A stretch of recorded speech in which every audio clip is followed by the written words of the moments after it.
여러분 안녕하십니까? 뉴스데스크 제주입니다. 국무총리실 산하 4.3위원회 회의가 처음으로 제주에서 열려 희생자 88명과 유족 4천여 명이 추가로 결정됐는데요. 그런데 최근 특별재심에서 이 검찰의 추가 심리 요청으로 불거진 사상 검증 논란에 대해서 한덕수 국무총리는 이 법과 규칙에 따라야 한다는 원론적인 답변만 내놨습니다. 권혁태 기자가 보도합니다. 2000년 1차 회의 이후 30번째 열린 4.3위원회. 22년 만에 제주에서 처음 열린 회의에는 한덕수 국무총리와 이종섭 국방부 장관 등 위원 21명이 참석했습니다. 정부는 제주 4.3 사건이 비극의 역사에서 벗어나 통합과 화해의 역사로 우리 사회에 기억될 수 있도록 최선의 노력을 다하겠습니다. 이번 회의는 7차 추가 희생자 접수자 가운데 소위원회 심의를 거친 추가 희생자와 유족을 결정하기 위한 자리. 심사 결과 희생자로 신청된 96명 가운데 88명이, 유족으로 신청된 4,095명 가운데는 4,027명이 각각 희생자와 유족으로 추가 결정됐습니다. 그러나 보류된 희생자 중에는 4.3 때 설치된 폭발물로 지난 1956년 숨진 어린이 2명 등 소위원회 심의를 통과한 이들이 포함됐습니다. 회의가 끝난 뒤 진행된 위원들의 4.3 평화공원 참배에서 유족들은 최근 희생자 특별 재심에서 검찰의 사상검증 논란에 대해 정부의 대책을 요청했습니다.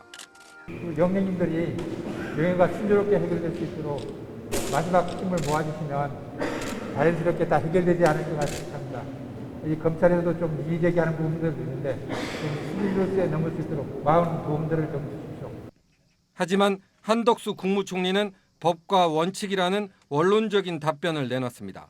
법과 관련된 규칙에 따라서 해야 할 또 더 확인해야 할 일들은 해야 되겠죠. 그것이 어떻게 보면 진정한 하나의 통합이고 화해라고 생각합니다.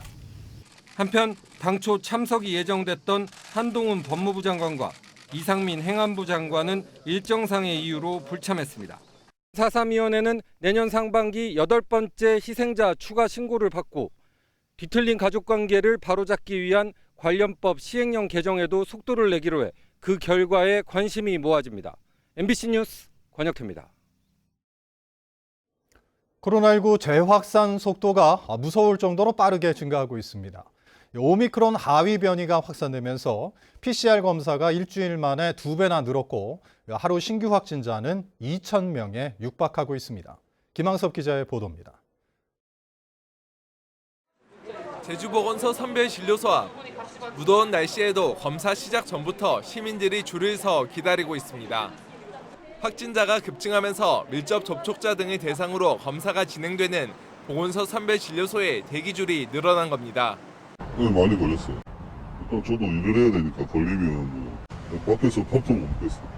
도내 선별진료소에서 실시한 PCR 검사는 900여 건으로 일주일 만에 2배나 늘었습니다. 6월달에 비해서는 7월달 들어서 조금 한 2배 정도 많아진 것 같기는 해요. 찾는 분들이 한 2배 정도 늘어났어요. 어제 하루 제주 지역 코로나19 신규 확진자는 1,940명. 지난 16일 석 달 만에 신규 확진자 수가 1,000명을 돌파한 데 이어 4일 만에 2배 가까이 늘어나면서 2,000명에 육박하고 있습니다. 하루 평균 확진자 수도 지난달 넷째 주 100명에서 지난주 1,100명으로 11배나 증가했습니다. 특히 오미크론 하위 변이의 검출률이 급증하면서 지역 내 감염 확산이 가팔라지고 있습니다. 오미크론 하위 변이인 BA.5 검출률은 이달 둘째 주 41.7%로 전주 26.7%보다 15%포인트나 상승했습니다. 현재 BA.5가 검출률이 계속 증가하고 있고 이번 주 정도면 우세종화가 된다면 전파 속도는 더 빨라질 걸로 예상돼서 확진자는 좀 더 늘어날 걸로. 오늘 오후 5시까지 발생한 코로나19 신규 확진자는 1,202명. 제주도는 이동량이 많아지는 여름 휴가철 거리 두기와 마스크 착용 등 개인 방역 수칙을 철저히 지켜달라고 당부했습니다. MBC 뉴스 김항섭입니다. 오늘 새벽 제주 시내 해안도로에서 렌터카 승용차가 뒤집히는 사고가 나 3명이 숨지고 4명이 다쳤습니다. 경찰 조사 결과 게스트하우스에서 만난 이들은 이 5명이 정원인 승용차에 7명이 함께 탑승했던 것으로 드러났습니다. 이따금 기자입니다. 깜깜한 새벽, 브레이크 등이 켜진 흰색 승용차 주위에 젊은 남성과 여성들로 보이는 무리가 모여 있습니다. 무언가 이야기를 나누는 듯 하던 이들은 차량 한 대에 차례로 탑승하더니 이내 출발합니다. 그런데 인근의 다른 CCTV에 이 승용차가 찍힌 지 2분 뒤인 새벽 3시 38분쯤 렌터카가 도로 옆 바위를 들이받고 뒤집혔다는 신고가 접수됐습니다. 사고 현장입니다. 직진하던 차량은 이곳에 있던 바위를 들이받고 뒤집히면서 형체를 알아볼 수 없을 정도로 찌그러졌습니다. 운전자를 포함해 차량에 타고 있던 20대 7명은 병원으로 옮겨졌지만 이 가운데 남성 2명과 여성 1명이 숨졌습니다. 나머지 4명 중 2명도 아직 의식을 찾지 못하고 있습니다. 여기가 이제 워낙 커브길이다 보니까 가끔 사고는 나요. 특히 이제 저녁 때 차가 좀 없는 시간에는 이 차 소리가 밟고 그냥 우영하게 지나가는 소리가 엄청 시끄럽거든요. 경찰 조사 결과 이들은 게스트하우스에 묵었던 여행객 6명과 게스트하우스 직원이었습니다. 남자 3분은 술 마셨고 그리고 2차로 간 데가 애월리에 이제까지 한 술집인데 그때 한 12시 반경에 글로 넘어가서 하지만 누가 렌터카를 운전했는지는 확인되지 않았습니다. 경찰은 운전자의 음주 과속 여부를 조사하는 한편 국립과학수사연구원과 차량 제동장치 등에 이상이 있었는지도 확인하고 있습니다. 이번 사고를 포함해 올 들어 제주에서 발생한 렌터카 교통사고는 모두 248건으로 5명이 숨지고 464명이 다쳤습니다. MBC 뉴스 이따금입니다.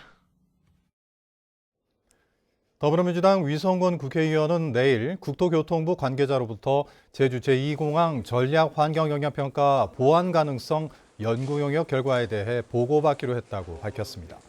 국토부는 아직 용역 결과를 공개하지 않고 있으며 제주 지역 관계자에게 보고하는 것은 이번이 처음입니다. 한편 제주 제2공항 강행저지 비상도민회의는 논평을 통해 윤석열 정부가 도민 뜻을 수용해 제2공항 계획을 백지화하고 국토부는 용역 보고서를 즉시 공개하라고 요구했습니다. 도심 카센터에 불이 나 신고가 빗발쳤습니다. 오늘 오후 1시 50분쯤 제주시 노영동의 한 카센터에서 불이 나 직원 1명이 연기를 마셔 병원으로 이송됐고 또 다른 직원과 손님 등 4명이 대피했습니다. 불이 나자 시커먼 연기가 일대를 뒤덮으면서 119에는 신고 30여 건이 잇따랐습니다. 경찰과 소방당국은 카센터 건물 뒤편 폐기물 더미에서 불이 시작된 것으로 보고 정확한 화재 원인을 조사하고 있습니다. 광주고등법원 제주행정일부는 제주도 항만노동조합이 제주도를 상대로 제기한 국내 근로자 공급사업 신규허가 거부 처분 취소 항소심에서 원고 승소 판결했습니다. 항만노조는 지난 2019년 제주도가 근로자 공급사업 신규허가 신청을 반려하자 소송을 제기해 1심에서 승소했고 항소심 재판부도 공정한 경쟁으로 업무의 질적 향상을 도모할 수 있다는 1심 판결을 유지했습니다.